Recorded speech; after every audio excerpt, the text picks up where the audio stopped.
فارس تیار ہو کر جا چکا تھا۔ مسز شرازی اپنے کمرے میں تھیں۔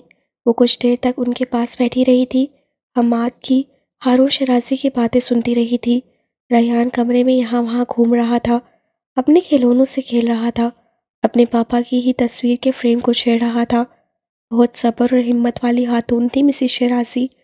بہت ضبط سے بات کر رہی تھیں، بہت تحمل سے برداشت کر رہی تھیں۔ ان کی ہتھیلی سہلاتے وہ ان کو سنتی رہی اور دھلاسا بھی دیتی رہی، پھر اس سے ٹاپک بدل دیا۔ کتاب اٹھا لی، پھر میگزین۔ وہ ان سے باتیں کر رہی تھی، اپنی باتیں اور ریان کی باتیں۔ ریان کی ہنسی، ریان کا وجود ان کے دل کو ہلکا کر دیتا تھا۔ اپنے پوتے میں تو جان تھی ان کی۔ ریان ہنستے کھیلتے اپنا فیڈر پیتے دادوں کے پاس ہی سو گیا تو وہ ان سے اجازت لیتی اٹھ کھڑی ہوئی۔ اب آپ بھی آرام کیجئے، وقت کافی ہو چکا ہے۔ تکیہ درست کر کے انہیں لیٹنے میں مدد دیتے ہوئے بولی۔ فارس ابھی تک نہیں آیا؟ جنت نے وال کلاک پر وقت دیکھا۔ کہہ تو رہا تھا 10 بجے تک آ جائے گا، میں اسے کال کر کے پوچھتی ہوں۔ شب بخیر کہہ کر لائٹس آف کرتے دروازہ آہستگی سے بند کر کے وہ نیچے آ گئی۔ لونج میں بیٹھ کر اسے کال کی، اس سے ریسیو نہ کی، پھر میسج لکھا، کہاں ہو، کب تک آ جاؤ گے؟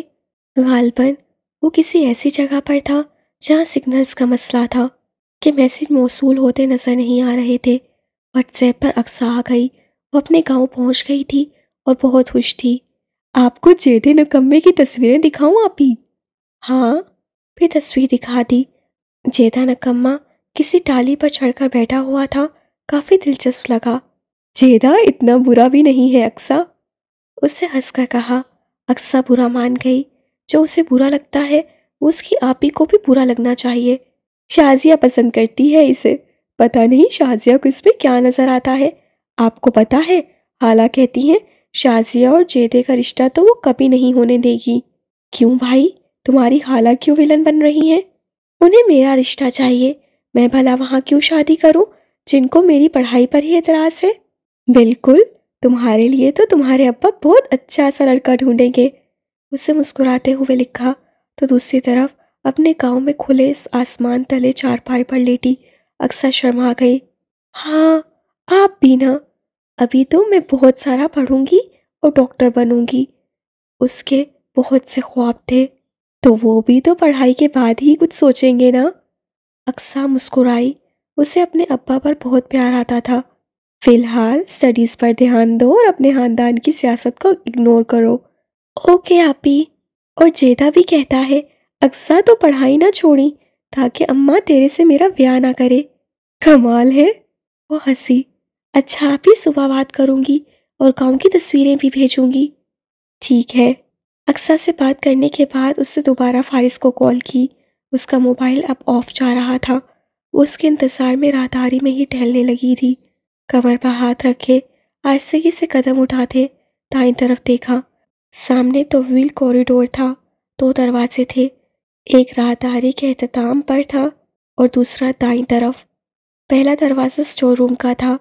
کھول کر سرسری سا اندر جھانکا۔ ملازموں کو اس سے کئی بار یہاں آتے دیکھا تھا۔ ایک طرح کا اسٹور روم، مگر یہاں زیادہ تر فائلز، ڈاکومنٹس کا ذخیرہ تھا۔ کچھ غیر ضروری سامان، گملے، کچھ پرانی پینٹنگز، پردے، گلدان اور گلاس ٹیبلز کے علاوہ بہت سی آرائشی اشیاء پیک شدہ حالت میں رکھی تھیں۔ ہال نما کمرہ تھا تو ریک ترتیب سے وسط میں رکھے گئے تھے، ان میں کتابیں، کاغذات، فائلز نظر آ رہی تھیں۔ کہنے کو اسٹور روم تھا، مگر اس کی بھی جیسے باقاعدگی سے صفائی کی جاتی تھی، مٹی اور گرد کا نشان تک نہ تھا۔ دروازہ بند کر کے سامنے براؤن دروازے کو دیکھا۔ اس منزل پر یہ واحد دروازہ تھا جو بند رہتا تھا۔ اس طرف جانے کی اجازت نہیں ہے، پورے گھر کا ٹور کرواتے ہوئے مدت نے آج صبح ہی اس سے کہا تھا۔ یقیناً یہ احکامات ملازموں کے لیے ہوں گے۔ کچھ سوچ کر وہ اسی طرف آ گئی۔ اس سے ہینڈل گھما کر دروازہ اندر کی جانب دھکیل دیا۔ نیم تاریکی میں بلب کی روشنی اندر تک گئی۔ بالکل سامنے ہی کھڑکیاں تھیں جن سے اندر کی تاریکی نظر آ رہی تھی۔ اس سے سامنے والے دروازے کو بھی آہستگی سے کھول دیا۔ کمرے میں تاریکی تھی۔ ہاتھ بڑھا کر سوئچ دبایا تو لائٹس آن ہو گئیں۔ پورا کمرہ روشنی میں نہا گیا۔ وہ ایک ہاتھ ہینڈل پر رکھے اپنی جگہ کھڑی رہ گئی۔ کیا یہ فارس فاشان کا کمرہ ہے؟ اس کی آنکھوں میں حیرت کے ساتھ اضطراب اتر آیا۔ نیلگو تھیم میں سجا ہوا کمرہ، کھڑکیوں کے پردے ہم رنگ تھے، کتابوں کے ریک، الماری جس میں اوپر تک مختلف اسناد اور ٹرافیز سجی ہوئی تھیں۔ وہ بھاری سانسوں کے ساتھ اندر آ گئی تھی۔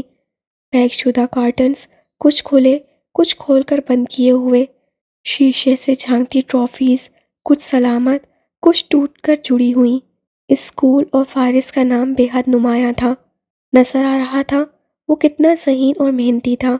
وہ اپنی ٹین ایج میں پڑھائی اور دیگر سرگرمیوں میں شاندار کارکردگی دکھاتا رہا تھا۔ اس سے کلاس ایک طرف سلائڈ کر دیا۔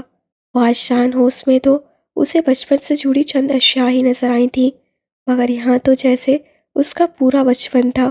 وہ رزلٹ کارڈ اٹھا کر دیکھنے لگی، پھر اس سے ڈائریز اٹھا لیں، سیاہ جلد والی، جس کے تمام صفحے تقریباً خالی تھے، خرید کر جیسے یوں ہی رکھ دی گئی تھی۔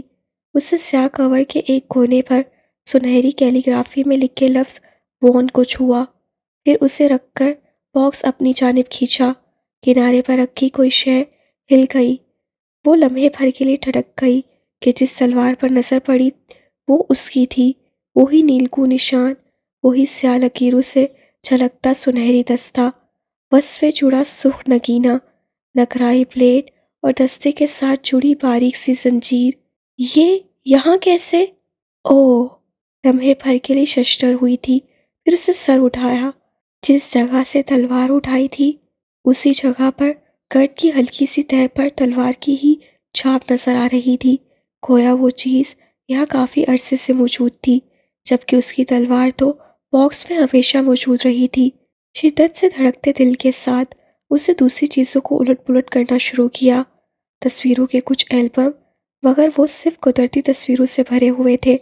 ایک باکس جس میں کچھ چیزیں رکھی تھیں، ایک گلابی ہیئر پن جس پر اسٹرابری بنی ہوئی تھی، زرد رنگ کی ننھی سی گھڑی، ایک نیل پالش، چھوٹا سا آئینہ جس کے پیچھے مٹا مٹا سا جنہ لکھا تھا۔